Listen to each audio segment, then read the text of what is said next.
Anda kembali menyaksikan Sapa Indonesia Akhir Pekan bersama saya Claudia Carla. Kami lanjutkan kembali informasi pagi ini saudara. Toko buku Gramedia Jalma di kawasan Blok M Jakarta Selatan kembali dibuka dengan tampilan baru yang lebih nyaman. Me time dengan belanja buku sekaligus membaca buku di tempat yang nyaman. Ya, inilah yang saat ini bisa dilakukan pecinta buku di toko buku Gramedia Jalma di Blok M Jakarta Selatan yang kembali dibuka dengan estetika kekinian. Tata ruang, penempatan buku dan ruang baca, serta pencahayaan jadi daya tarik toko buku Gramedia Jalma. Umumnya, apalagi yang di dekat rumah aku, palingan kayak misalkan untuk buku komik atau apa gitu, itu cuman sedikit. Kalau ini tuh per stand bener-bener kayak banyak gitu.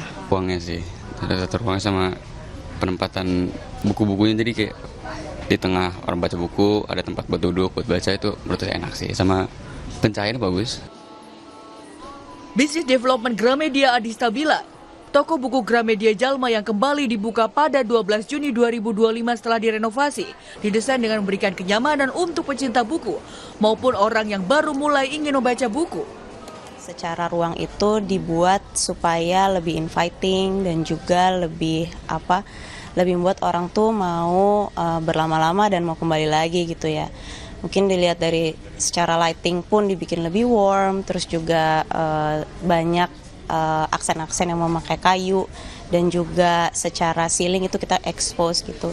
Karena memberikan kenyamanan third space itu gitu. Jadi third space itu kan artinya kayak ini merupakan tempat di mana orang-orang bisa enjoy their time gitu setelah pulang kerja maupun during their weekend ke toko buku, di mana ini adalah menjadi ruang aman dan bisa menjadi sanctuary untuk siapa saja yang suka baca buku maupun ingin memulai membaca buku.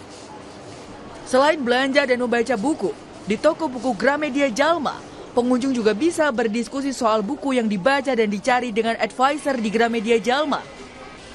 Tidak hanya bisa belanja dan membaca buku dengan nyaman, di toko buku Gramedia Jalma, pengunjung juga bisa mendapatkan teman baca. Zevanya Situmeang, Yanuar Ruslim, Kompas TV, Jakarta.